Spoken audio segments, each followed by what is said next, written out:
말씀해 주시죠. 이번 6.4 지방선거, 내가 본 6.4 지방선거 어떻게 요약할 수 있겠습니까?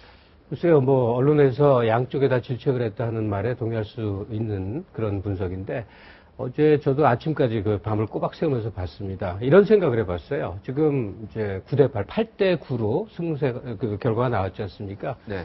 근데 만약에 그 1%, 1.5% 아주 적은 표차 때문이어서 그렇지 만약에 그 뭐 부산도 야권으로 넘어가고 또 아슬아슬한 경기도 넘어갔다면 지금 언론에서 어떤 말을 하고 있을까? 네. 박근혜 정부의 대혁신을 바라는 아마 엄중한 얘기들이 지금 떠들고 있겠죠. 네. 거꾸로 또 강원이 넘겨올 수도 있고 이번에 박빙이요 한 7군데가 됐었어요. 거꾸로는 왜 얘기를 안 하냐면요. 네, 부산도 그렇고요. 야권 네. 지지자 누구도 자기가 지지하는 정당에 대한 귀속감이라든지 네. 그 적극적 지지를 하고 있지 않는 상황이에요. 네. 어떠한 그 민주당계 지지자, 그 새정치민주연합에 대해서도 예전과 같은 지도부에 대한 애정이라든지 방향타에 대해서 적극적인 그 투사라고 그러죠. 네. 자기 어떤 그 정책 의사를 싣지 않는 그런 형국인 거예요. 그건 아주 복잡한 얘기지만 하여튼 결론이 그렇습니다. 네. 문제는 지금 여권인데 8대9의 결과가 나왔다고 해서 여권이 그러면 참 다행이고 잘 된 것이냐. 이거 민심 잘 읽어야 돼요. 오늘 시간 내내 얘기할 때 핵심이기도 하겠지만 제 얘기는 그겁니다. 네. 도대체 무엇이 잘못되었는가. 네. 박근혜 정부에서 네. 그걸 다양한 각도로 얘기하는 것 같은데 제가 보기엔 세월호 참사는 계기일 뿐이에요. 네.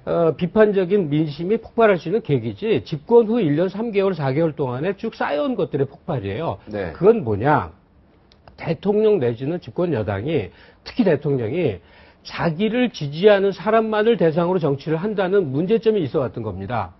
자기에게 반대하고 동의하지 않고 또 다른 의견을 갖고 있는 사람들을 이념적으로 몰아붙인다거나 또는 다른 혐의를 씌운다거나 혹은 근본적으로 무시해서 상대를 하지 않는다거나 이런 방향을 이제 고쳐달라고 하는 그런 민심의 소리였다. 호소라고 봅니다. 네, 이 호소에 귀를 기울여라.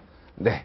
우리 황장수 소장님부터 얘기하시죠. 네, 저는 그 보수 진영에 그 앞으로 차기 대선을 겨냥해서 큰 그 좀 충격을 던졌다고 봐요. 네. 왜 그런가 하면 대구에서 40%가 넘게 득표를 했고요. 네. 부산에서 불과 이제 1.4% 2만 표 차로 갈렸습니다. 네. 근데 그 호남 쪽에서 봤을 때는 여전히 예전처럼 그 새누리당이 뭐 한 자릿수 근처에 득표밖에 안 되거나 2등도 못한 데도 있어요. 네. 그럼 이렇다 그런다면 과연 그 텃밭이 지금 이 텃밭의 핵심이 부산하고 대구 아닙니까? 네. 이 보수 여권의 텃밭에서 지금 상당히 흔들리는 부분이다. 네. 그리고 이제 이런 부분들이 그 다음 대선까지 점점 가속화되어 갈 수 있다. 이런 네. 부분에서 과연 보수 진영이 자신의 지역구도는 흔들리고 야권의 지역구도는 탄탄하게 유지되는 이 상황에서 앞으로 아젠다나 이 정책 그리고 또 이 국민을 향한 메시지를 어떻게 던져가야 될 건가. 즉 보수 진영에서 20, 30, 40대 초반까지가 점점 이 보수 지역 텃밭에서 등을 돌려가는 이런 부분이 발생하고 있다. 기본적으로 새누리당이 지향하고 있는 지금 정책적인 아젠다를 클릭을 중도로 옮겨야 될 시점이 아닌가. 이런 어떤 부분을 굉장히 깊이 고민해야 될. 우파에서 중도로 옮겨야 된다. 이런 아니, 그러니까 보수를 유지하되 기본적으로 이 종북 문제라든지 이런 네. 부분이지만은 그 다음에 지금 20, 40대 초반이 가지고 있는 사회적인 불만을 수용하기 위한 그 정책 아젠다를 이 중도로 이동하지 않으면 현재와 같은 형태로서 계속 이렇게 갈 때 이 지역의 텃밭조차도 지킬 수 있겠는가 하는 부분이 굉장히 의문이고요. 그 다음에 또 보면 서울에서 네. 이 표가 굉장히 많이 갈렸지 않습니까? 네. 물론 뭐 정몽준 후보의 차이가 많이 하동자 이런 게 났어요. 있지만은 그렇다 하더라도 이렇게 차이가 났다라는 부분은 심각하게 좀 생각을 해볼 네. 필요가 있거든요. 그래서 이런 것들을 고려할 때 이번에 3%. 네, 이번에 지자체 선거는 그야말로 이 차기 대선을 앞에 두고 일단 한번 서로 간의 힘을 겨루어보고 누가 완성을 하지 못한 형태로 끝이 났으니까 천만 다행이라고 볼 수 있죠. 네. 근데 여기서 교훈을 얻지 못하고 지금처럼 새누리당이 그 웰빙 형태로 네. 그렇게 가면서 이 기득권 지향의 모습을 띌 때 앞으로 차기 대선을 승리하기가 힘들 수 있다라는 그런 심각함을 좀 느껴야 될 거다. 그런데도 불구하고 총리 후보나 이런 부분에서는 지난번에 그런 어떤 자각을 제대로 못했다고 저는 보고 있습니다. 네. 황장수 소장하고 이렇게 생각이 일치하는 경우도 참 오랜만인 것 같습니다. 우리 양수강 교수님 정치학과 교수로서는 어떻게 봅니까? 이번 선거. 예. 가장 비정책적인 말씀을 드리겠습니다. 네. 이번 선거는 저는 슬픈 선거라고 생각이 됩니다. 아, 슬픈 선거다. 사실은 제대로 하면 이제 그 소위 세월호 사태에 대한 국민적 분노가 분출이 되는 그런 선거. 말하자면 오히려 화를 내므로 해서 치유가 될 수 있는 이런 거를 국민이 스스로 조절을 했다. 정치인들의 정쟁 속에서 네. 국민들이 균형추를 잡아줬다. 저는 이렇게 생각이 됩니다. 그래서 네. 그런 면에서 볼 때 앞으로 정치인들이 어떻게 활동하느냐. 이것은 뭐 국민의 그 기대를 저버리냐 마느냐 하는 국민이 더욱더 깊은 침체 속, 분노 속으로 들어가느냐 하는 그런 과제를 안겨줬다. 네. 그래서 정부는 자기가 그동안 약속했던 그 공언해왔던 거를 지켜야 되는 것이고요. 그것이 제대로 안 된다면 이건 엄중한 문제가 생길 거고요.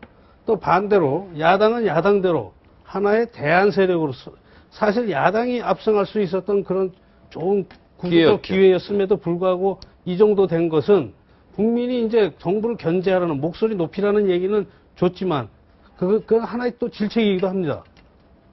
소위 대안 세력으로서 과연 야당은 제대로 하고 있는가? 그러니까 양쪽 여야에 대한 국민적 비판이 이게 작용했다 이런 생각이 들고요. 근데 지금 보통들 전부 중앙 정치에만 초점을 맞춰서 말씀드리는데 네. 저는 이번에 가만히 그 투표 결과를 보면은 상당히 중앙 정치에서 지방 정치가 벗어나는 네. 그런 노력들이 보입니다. 그래서 지금 당선된 사람들이 우선은요, 그 미래 잠룡들이 상당수가 분포돼 있고, 네, 원희룡, 남경필, 박원순, 네. 또 한 명 더 있던 안희정, 네, 이렇게 4명을 꼽더라고요. 네. 네. 뭐 또 더 나올 수도 있겠습니다만 네네. 하여튼 그러나 중요한 것은 이 사람들이 정치력이 있다는 것이죠. 네. 어떤 면에서는 중앙정부보다 더 정치력을 발휘할 수 있는, 잘못하면 이게 지방정치의 춘추 전국시대로 가는 것이 아닌가. 네. 여야의 만만치 않은 잠룡들이 서로 정치력을 발휘하려고 노력할 거고요.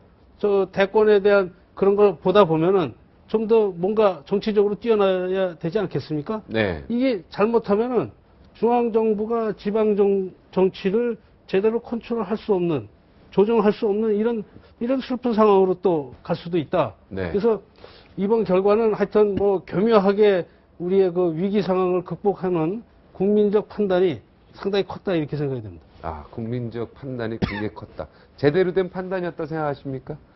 아, 네, 아주 그건 현명한 아닙니까? 판단이라고 생각합니다. 현명한 판단이라고? 네, 우리 이정효 원장님. 네. 선거가 있을 때마다 꼭 하는 얘기가 민심은 천심이다. 네. 이번에도 뭐 여실히 증명해 줬고요. 네.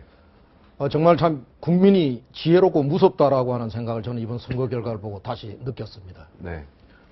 원래가 지방선거라고 하는 것은 지방정부의 도백, 시장을 뽑는 거죠. 그렇다면 이제 정책, 공약, 이 풀뿌리 지방정부를 어떻게 끌고 갈 거냐, 이제 이런 것들이 각축을 이루면서 소위 표심이 결정되어져야 되는데, 이번에는 사실은 세월호 참사라고 하는 정말 예기치 못한 대참사가 일어났죠. 네. 그래서 아마 국민들, 정치권 모두 다가 세월호 이전과 이후의 대한민국이 어떻게 달라져야 하는가.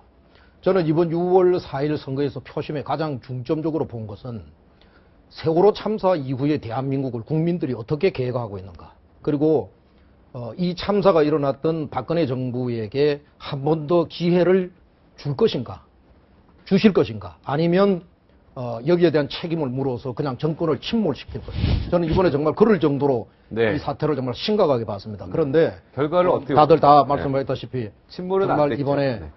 국민들께서 채찍과 격려, 책임을 물으면서도 또 기회를 주시는 그런 균형적인 그런 무서운 민심을 보여주셨다. 네. 아까 제가 승자도 없고 패자도 없는 거죠. 네. 어느 지역이 가장 아쉽습니까, 좀? 저는 아까도 말씀드렸다시피 강원도? 우선 강원 지역이 이번 같은 경우에 좀 아까운 부분이고요. 그리고 저는 이번에 선거 그 구도를 가만히 보면요, 제가 견제 균형 그리고 네. 또 어느 누구에도 승자 패자를 안기지 않았다.